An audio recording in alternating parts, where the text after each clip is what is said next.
మనం ఏం పని చేస్తున్నామన్నది ముఖ్యం కాదండి, చేసే పని మనసుకు ఇష్టపడి చేస్తున్నామా అనేది ముఖ్యం.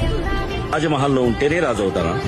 ఎక్కడున్నా సంతోషం మనసులో ఉండి లేని వాళ్ళకి ఉన్నది ఇవ్వగలిగిన వాళ్ళు అందరూ మహారాజులే. చూడండి, ఇక్కడ సంతోషం ఉంటే ఎక్కడికెళ్ళినా సంతోషం. ఇక్కడ సంతోషం లేదనుకోండి, ఎక్కడికెళ్ళినా మనం ఏం పని చేస్తున్నామన్నది ముఖ్యం కాదండి, చేసే పని మనసుకు ఇష్టపడి చేస్తున్నామా అనేది ముఖ్యం. రాజమహల్లో ఉంటేనే రాజు అవుతారా? ఎక్కడున్నా సంతోషం మనసులో ఉండి లేని వాళ్ళకి ఉన్నది ఇవ్వగలిగిన వాళ్ళు అందరూ మహారాజులే. చూడండి, ఇక్కడ సంతోషం ఉంటే ఎక్కడికెళ్ళినా సంతోషం. ఇక్కడ సంతోషం లేదనుకోండి, ఎక్కడికెళ్ళినా